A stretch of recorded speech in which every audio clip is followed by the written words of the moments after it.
She had built a quiet world from broken pieces, never expecting it to shatter again, until a knock at midnight brought a war-torn soldier, soaked in rain, whispering the one question that would change everything. If this story touches your heart, don't forget to like, comment, and subscribe, because every moment counts when fate knocks quietly. For nearly 6 years, Claire had lived in the worn-down farmhouse on the edge of Pine Hollow. Her days were filled with silence, save for the creaking floorboards, distant crows, and the occasional hum of wind slicing through broken window frames. Life was slow, predictable, safe. That's the way she liked it. Since the day her ex-husband left, taking more than just money and peace, Claire had chosen solitude over risk. She didn't trust easily, not anymore, and the world didn't seem interested in knocking twice. Until tonight. Thunder cracked as she stirred the last of her herbal tea, a ritual she performed religiously. The fireplace popped behind her, offering the only warmth in the dim living room. Then came the knock, soft, hesitant, as if the visitor feared the door more than what lay beyond it. Claire paused, her fingers tightening around the ceramic mug. Another knock followed, firmer now. She slowly approached the door, peeking through the peephole. What she saw made her breath hitch. A tall man stood hunched under the porch light, soaked to the bone. Mud clung to his boots. In his arms, a child no older than 3. Behind him stood 2 others, a boy and girl, barely teens, wrapped in torn jackets. She opened the door halfway, heart thudding. "Can I help you?" The man's voice cracked. "Please? I don't have anywhere else to go. We just need a place just for tonight." Claire hesitated, scanning the children's faces. They looked like ghosts, tired, cold, hungry. Her heart, long frozen in grief and caution, twitched painfully. He added quickly, "I'm Staff Sergeant Dean Holloway, Army Medical Corps. I swear to you, we're not here to cause trouble." Claire's eyes lingered on the youngest child, whose face was nestled against the soldier's neck, fast asleep despite the cold. She should have said no. She didn't let people in, not anymore. But something in the soldier's eyes, something broken but still quietly strong, mirrored her own. Wordlessly, she stepped back and opened the door wider. Dean nodded, whispering a soft, "Thank you," like it hurt to say. And just like that, her quiet world, built carefully from hurt and healing, opened itself to chaos, warmth, and the first ripple of change. As they stepped inside, the storm outside howled louder, but inside, something gentler had begun. Sometimes love doesn't knock. It lingers quietly in shared silence, in cups of cocoa left on tables, in small hands tugging at your sleeve. What started as one night became many. And with each morning, the stranger by her fireplace became harder to let go. If you've ever felt a connection that grew in whispers, hit like, drop a comment, and don't forget to subscribe, because this story is just getting started. Claire hadn't expected them to stay beyond the night. But when morning light broke through cracked shutters, she found the soldier still asleep in her old recliner, his youngest curled up on his chest like a kitten. The twins, Eli and Grace, were huddled on her living room rug under a borrowed quilt, limbs tangled, cheeks smudged with dried tears and dirt. She'd made extra oatmeal, not because she planned to feed them again, but because something in her chest wouldn't let her do otherwise. Dean had offered to leave before breakfast, eyes tired but shoulders squared like a man used to rejection. But the moment his youngest, Theo, reached his tiny arms toward Claire with a sleepy mommy, her heart cracked just enough to let the day in. They stayed another night. Then 2. Soon, Dean was stacking firewood out back without being asked. Eli helped her wash the dishes and started asking questions about the herb garden she thought no one noticed. Grace, quiet as a shadow, spent her afternoon sketching at the kitchen table with her daughter's old pencils Claire never had the heart to throw away. There was no grand confession, no dramatic moment where the walls crumbled all at once. It happened quietly. One afternoon, Claire caught herself laughing at something Dean said, a dry joke while fixing her squeaky door hinge. The sound surprised them both. Another evening, she sat on the porch sipping tea while Dean read softly from a worn children's book, his voice steady, the kids hanging on every word. The porch light buzzed softly overhead. Fireflies blinked in the tall grass. She didn't want to admit how much she looked forward to those moments. He never pushed, never asked about her past. But he noticed things. The way she never turned on the hallway light. The way she locked her bedroom door at night, even with them in the house. The way her eyes drifted toward the photo on the fireplace. Her daughter, gone too young. And she noticed him too. The way he winced in the morning, as if old wounds still haunted his back. How his hands trembled slightly when it stormed. How he stood between the kids and the window every time a car passed too slowly. Two people, stitched together by pain, learning to trust without saying the word. Claire didn't call it family. Not yet. But when little Theo climbed into her lap after dinner and wrapped his tiny arms around her neck, she didn't stop him. And Dean, watching quietly from across the room, whispered with a hint of something tender in his voice, "He hasn't done that with anyone, not even his aunt." Claire didn't reply. She just held the child a little closer. Every heart carries a room with the door locked tight, until one wandering soul finds a key.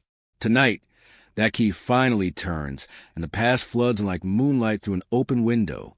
If you're ready to step inside with them, tap like, share your thoughts in the comments, and hit subscribe, because the truth can be as breathtaking as it is dangerous. The third week after the storm arrived as softly as morning fog, slipping through Pine Hollow without warning. Claire awoke to the faint word of the sewing machine she kept in the attic, a relic she hadn't touched in years. Padding upstairs, she found Grace hunched over the needle, stitching patches onto Eli's frayed jacket with delicate, unpracticed hands. Grace froze, cheeks flushing. "Sorry, Miss Claire. I wanted it to look nice for him."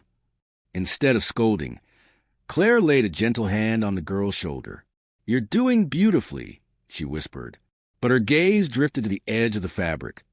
Military insignia hastily removed, their outlines still ghosting the cloth.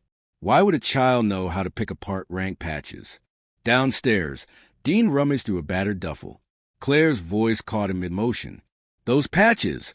Grace cut them off Eli's coat. "Why?" He stiffened. "Habit," he said, but his eyes skated elsewhere. "Old uniforms shouldn't stand out." Claire folded her arms. "Uniforms don't scare me, Dean. Secrets do." He swallowed. "I was discharged 3 months ago. Honorable on paper, but I walked out before I signed the final paperwork." "Why?" Dean exhaled slowly as if deflating. "Because they were sending me back. Another tour. I'd already buried my wife during the last deployment. My kids had spent more nights without me than with me. I couldn't do it again." His knuckles whitened on the duffel strap. "So I ran." Silence stretched, broken only by the ticking mantel clock.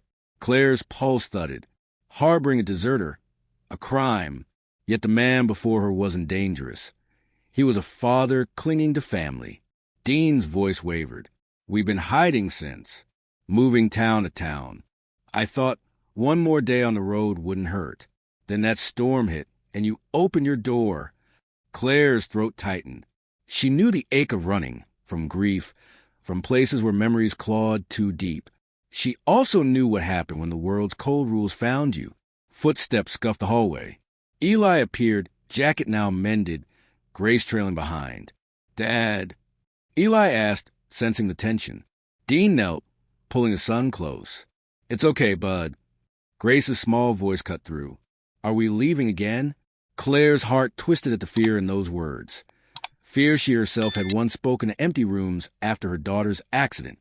Moving, hiding, surviving, never healing. "No," Claire said before Dean could answer. 3 pairs of wide eyes swung to her. She steadied her voice. "No one is leaving tonight." Dean's shoulders slumped in relief and guilt all at once.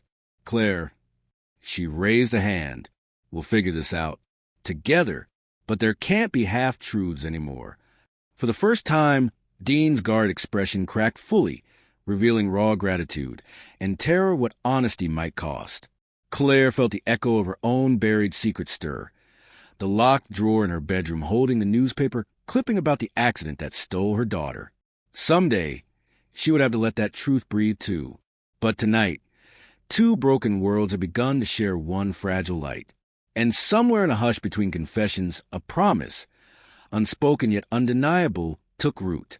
Love, no matter how tender, doesn't make life easy. It just makes the fall worth something. But when the outside world comes knocking and past choices threaten fragile peace, even the safest homes can tremble. If you feel the weight of what's coming, hit like, leave your thoughts in the comments, and don't forget to subscribe. The storm inside is about to begin. For a while, it felt like they were building something real. Mornings became familiar. Claire humming over scrambled eggs, Dean fixing creaky cabinet doors, kids laughing on the porch like they'd never known fear. A warmth bloomed in Claire's chest she hadn't dared feel in years. The ache of her daughter's loss didn't vanish, but it softened in the presence of these new souls who needed her just as badly, until the letter arrived. A plain white envelope, no return address, slid on the front door. Claire found it before sunrise, her name scribbled in blocky handwriting. Inside was a single sheet. There's a man in your house with a fugitive's face. You want to keep those kids safe? Call the sheriff before it's too late. Her hands trembled. No signature. No clues. But it meant only one thing. Someone in town had recognized Dean. Claire confronted him after the kids had gone to bed, her voice a whisper through clenched teeth. They know you're here. Dean froze mid-dish, setting the sponge down like it had turned to stone. Who? Claire handed him the note. Someone's watching, and they want to turn you in. Dean read the words slowly, jaw tightening. I told you this would happen. I should have never brought them here. You didn't bring them, Claire snapped. I let you in. His shoulders sagged. Then maybe you made a mistake. The silence between them crackled, heavier than any thunderstorm. The air that had once carried laughter now felt sharp, suffocating. She stared at him. You think I regret letting you stay? Dean didn't answer. His eyes, always steady, now brimmed with something else. Shame, maybe. Fear. I'm not afraid of your past, she continued. But if you don't trust me enough to face it with you, then what are we even doing? Dean swallowed hard.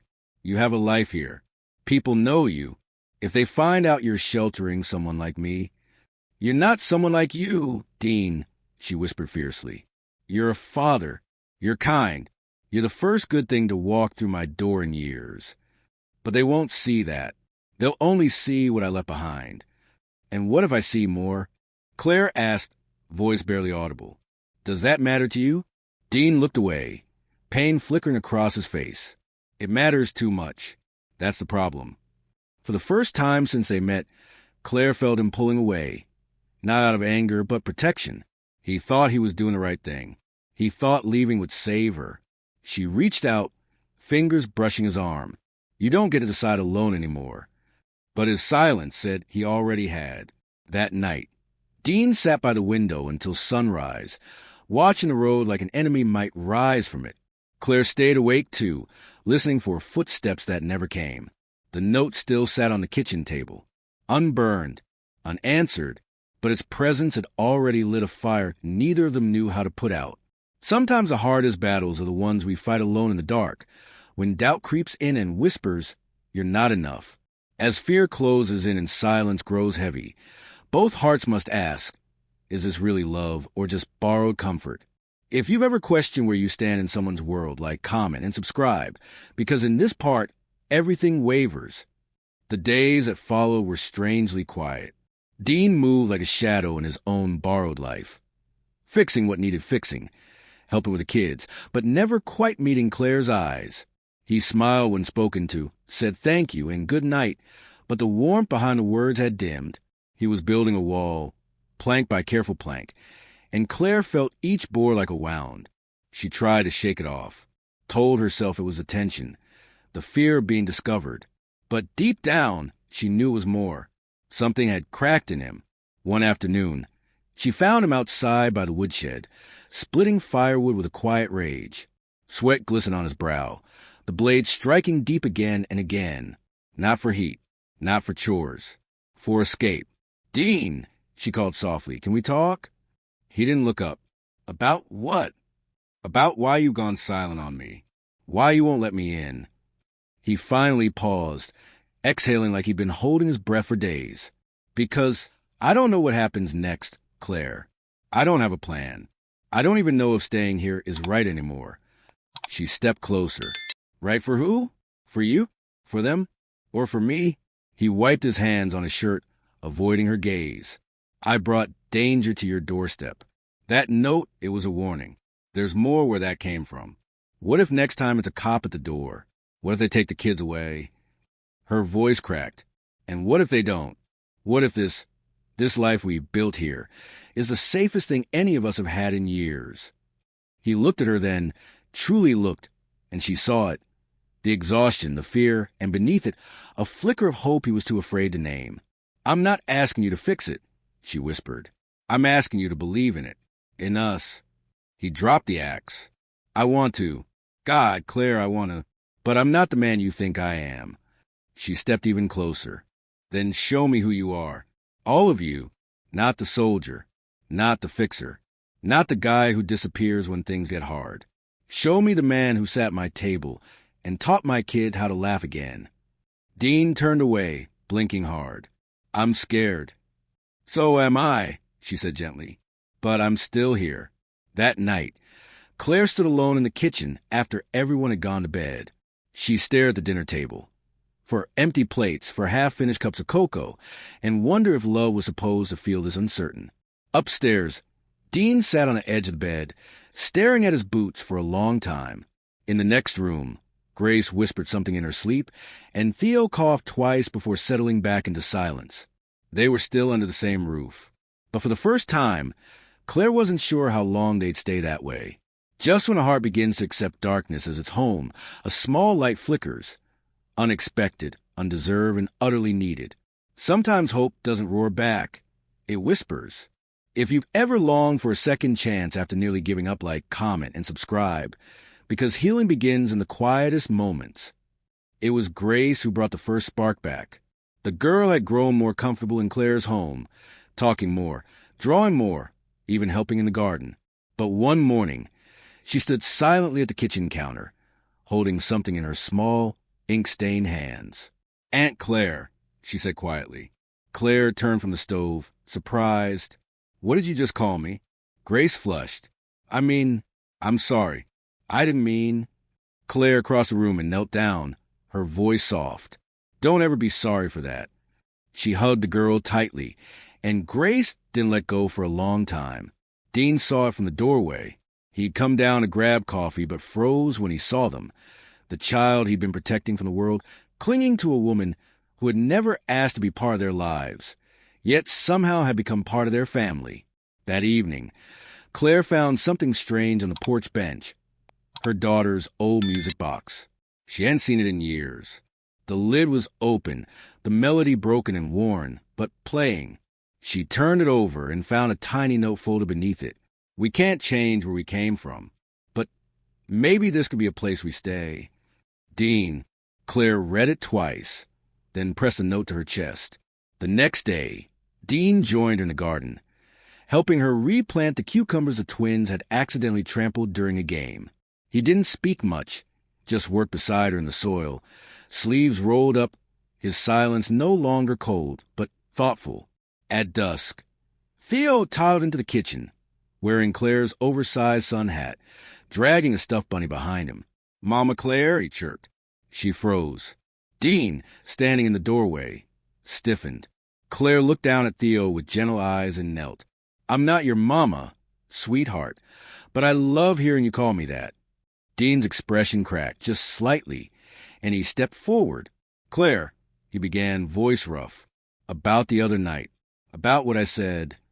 She stood and touched his arm. Don't apologize. Just stop running from what's already here. He looked at her for a long time, then finally nodded. Okay. That night, Claire left the hallway light on, not for fear, but so that if anyone woke in the night, they'd know they weren't alone. Later, she found Dean sitting on the front steps, staring up at the stars. Can't sleep? She asked. He smiled faintly. No, but it's the first time in months I don't feel like I have to keep one eye open. Claire sat beside him. They didn't touch. They didn't speak. But something between them settled. Quiet, steady, real. A man who had only known war. A woman who had only known loss. and a home neither of them had planned for. But somehow here they were, together. Some promises aren't spoken aloud. They bloom in the spaces between silence, in the hands that stay, in the eyes that don't look away. But tonight, words will finally be said, and nothing will ever be the same again. If your heart's been waiting for this moment, like, comment and subscribe, because sometimes the bravest thing we say is, I'm not leaving. The first real snow came that evening. Thick flakes drifted over the farmhouse roof, coating the porch in a soft hush. The children pressed their noses to the windows, wide-eyed, as if the sky had performed magic just for them. Claire pulled blankets from the linen closet, while Dean stoked a fire, and for a moment, everything inside those walls felt safe. Still, after dinner, Eli and Grace curled up with a puzzle on the rug, while Theo napped against Dean's chest, tiny hands gripping his shirt like anchors. Claire sat across from him, sipping tea, the quiet between them less awkward now, more like a shared language neither had to speak. She looked at him for a long moment, then broke the silence. Why haven't you asked me to let you stay for good? Dean's eyes didn't leave the fire. Because I thought if I asked, I might ruin what's already here. Claire set her cup down, her voice barely above a whisper. And what's already here? Dean finally looked at her. You, the kid safe, laughter in the house, a reason to wake up that isn't survival. She swallowed. And if it's more than that? He blinked slowly, as if afraid to believe it. Claire leaned forward. Dean, I haven't let anyone this close since I lost her. I thought that part of me was gone. But every day with you and those kids, it's brought something back. Dean gently shifted Theo into a blanket, setting him beside the others. Then he walked over and sat across from Claire, closer now. He didn't reach for her. He just looked at her like she was something fragile and infinite all at once. I don't know what tomorrow looks like, he said, but I know what I want to look like. Claire's breath caught. I want pancakes at this table, he continued. I want bedtime stories with 3 sleepy heads under this roof. I want cold nights beside that fireplace with you, if you'll let me. Claire's voice trembled. Are you asking me to stay? Dean shook his head softly. No, I'm asking if I can build a life with you. Silence. Then, slowly, she reached out and took his hand, rough, warm, steady. Yes, she whispered, but on one condition. Dean raised an eyebrow. No more goodbyes. No disappearing when things get hard. He nodded, emotion catching in his throat. No more goodbyes. And just like that, the weight they both carried began to shift, not gone, but shared. That night, as the snow fell heavier and the fire dimmed to a golden glow, Claire tucked the children in, one by one. Then she returned to the living room, where Dean waited with 2 mugs and a blanket already pulled open beside him. For the first time in years, the house didn't feel like a shelter. It felt like home, because promises had been made, and this time they would hold. Joy doesn't always arrive with fanfare. It tiptoes in, disguised as ordinary moments that suddenly glow. One surprise, one burst of laughter, one innocent question that changes everything. If this part makes you smile, don't forget to like, comment, and subscribe, because happiness has just walked into the room, barefoot and unannounced.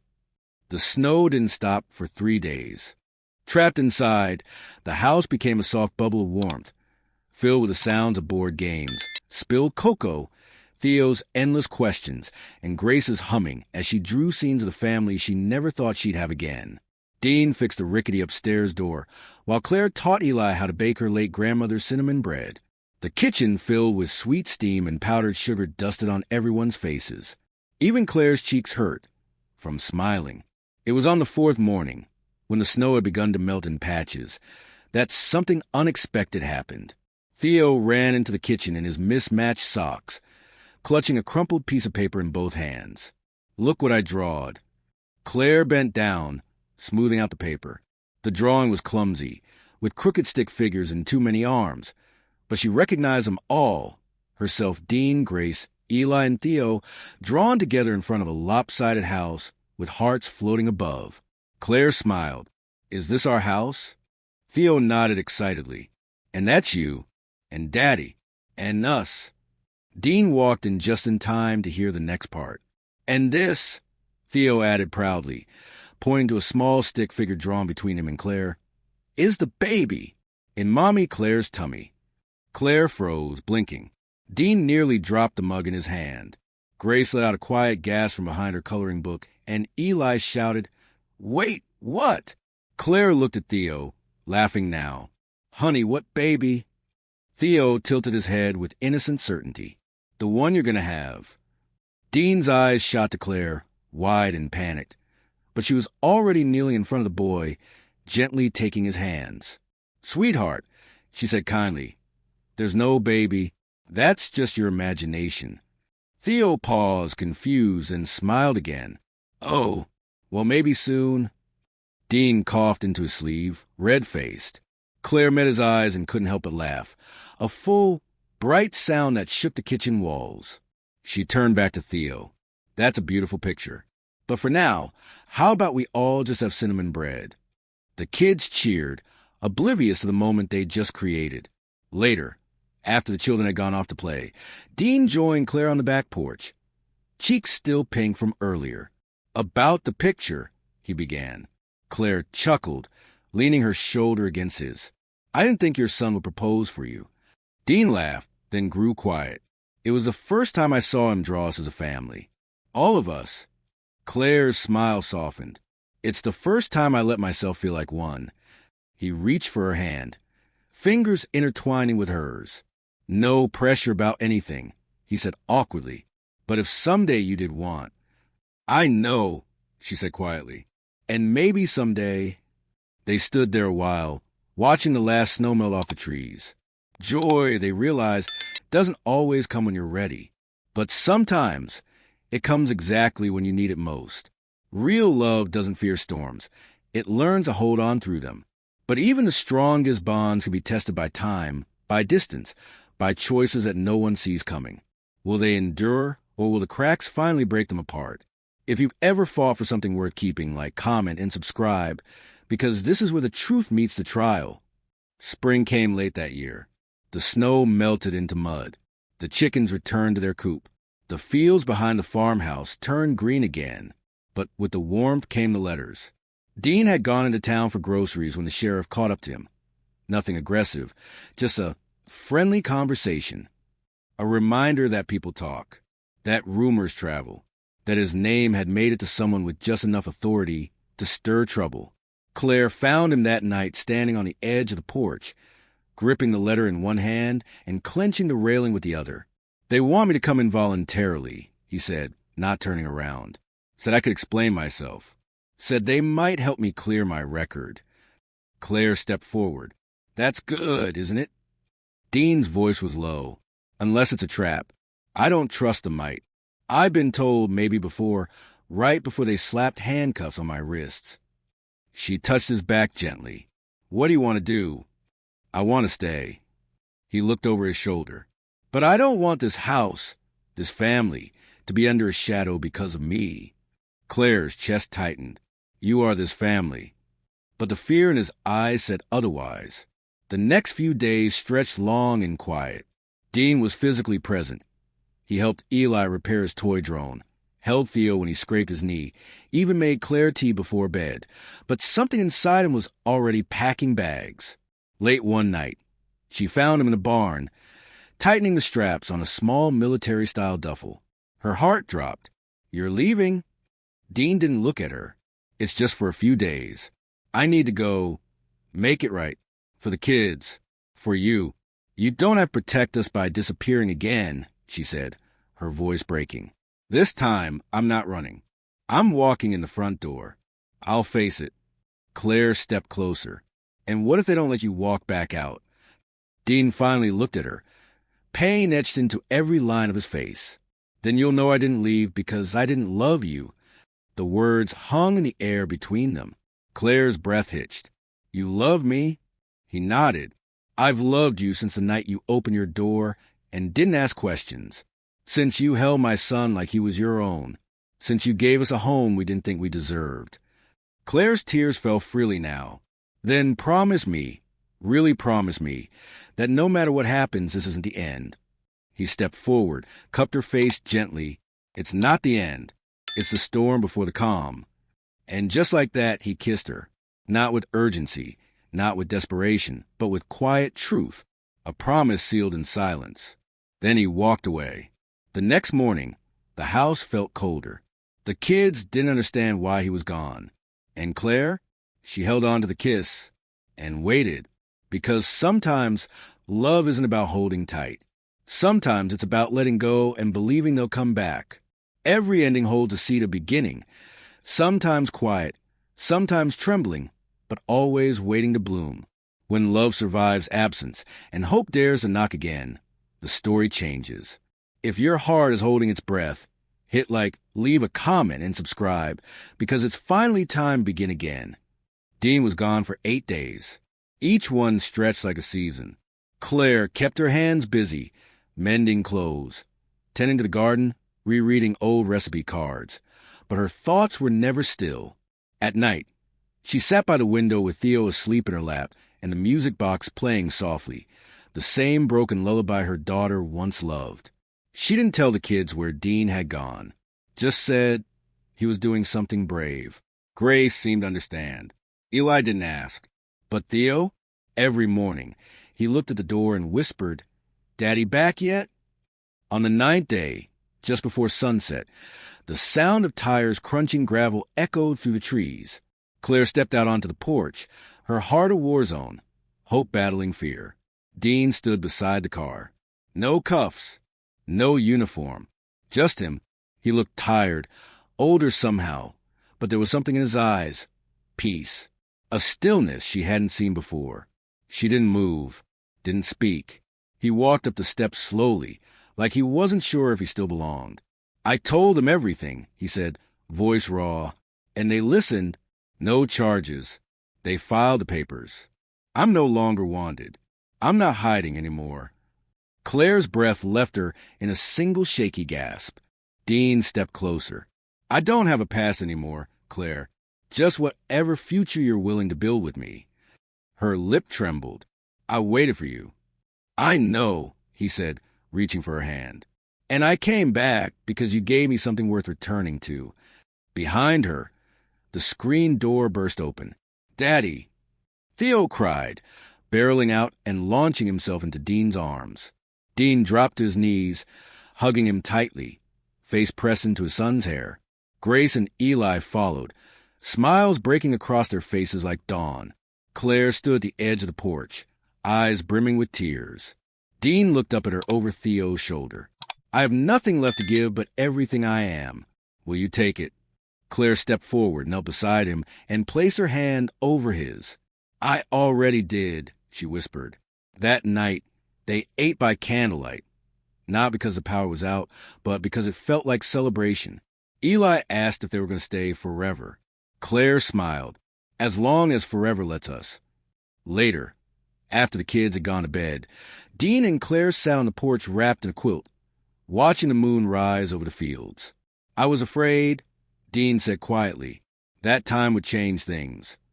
"It did," Claire replied. "It made me certain." He turned toward her. "Of what?" She looked at him, her eyes soft. "That this is home now. Not the house. Not the land. Us." And as the night deepened and fireflies blinked in the dark, something new began. Not loud, not dramatic, but real. A family. A second chance. A new beginning. Some love stories are sealed with kisses. Others, with sacrifices no one sees coming. When peace is threatened and hearts are asked to give more than they thought possible, one choice can define everything. If your heart can handle what's next, like, comment, and subscribe, because this is the one they'll never forget. The days that followed were golden. Dean picked up part-time work at a nearby garage. Claire reopened her mother's old jam stand at the roadside, and the kids fell into a rhythm of chores, school books, and laughter that echoed to the farmhouse halls. For the first time in years, everything felt settled, but peace as a way of testing those who dared hold it. It happened on a Tuesday. Claire had taken Theo and Grace into town for groceries. Dean stayed behind to fix the fencing by the north field. The sheriff's cruiser rolled in just as Claire was backing out of the parking lot. Lights off, but urgency in its speed. Claire's chest tightened. She turned the wheels sharply and followed. When she reached the farmhouse, her stomach dropped. The back fence lay half collapsed, the truck still idling, and 2 paramedics were strapping Dean onto a stretcher. She leapt from the car. "What happened?" One of the deputies turned. He tried to stop a runaway horse from crashing into the school bus turnaround down the hill. Got kicked in the chest and thrown clear through the gate. Claire's world tilted. She rushed to Dean's side. His face was pale, his breathing shallow. But when he saw her, he smiled. "You always come back right when I look stupid," he whispered, blood at the corner of his mouth. "Don't talk.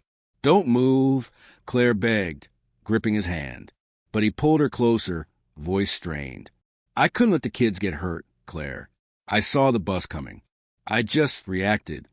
Tears slid down her cheeks. "That doesn't mean you had to." "Yes, it does," he said. "Because I have something to protect now. You, them, us." The paramedic interrupted. "Ma'am, we have to move. He's crashing." They pulled him away. Claire stood frozen in the driveway, watching the ambulance disappear into the trees. For hours, she sat in the ER waiting room, staring at the clock, praying to a God she hadn't spoken to in years. The sheriff stopped by, told her Dean's actions likely saved the lives of a dozen schoolchildren. The hospital called it a heroic act. Claire didn't care about titles. She just wanted him to wake up. Late that night, after the surgery, the doctor emerged with tired eyes and a hopeful smile. "He's stable. Broken ribs, internal bleeding, but we caught it. He's strong." Claire nearly collapsed in relief. When she was finally allowed into the room, Dean was asleep, machines humming softly beside him. She sat beside his bed, took his hand, and whispered, "You always knew how to walk into danger, but next time walk with me." He didn't stir, but his fingers curled faintly around hers. Even unconscious, Dean answered the only way he knew how, with love, with sacrifice, with a quiet promise of more tomorrows. Some stories end with the door closing, others with one opening, wide and full of light. When healing meets hope and broken pieces finally fit into place, what's left is something stronger than before, something called home. If you've stayed with them this far, like, comment, and subscribe, because this is where their story sings. Dean spent 5 days in the hospital, stubbornly improving with each one. Claire never left his side. She slept in the chair, helped him sit up, argued with nurses on his behalf. She fed him soup. She kissed his forehead. And sometimes in the quiet of the night, she'd lay her head on his chest just to feel his heartbeat. Proof he was still here.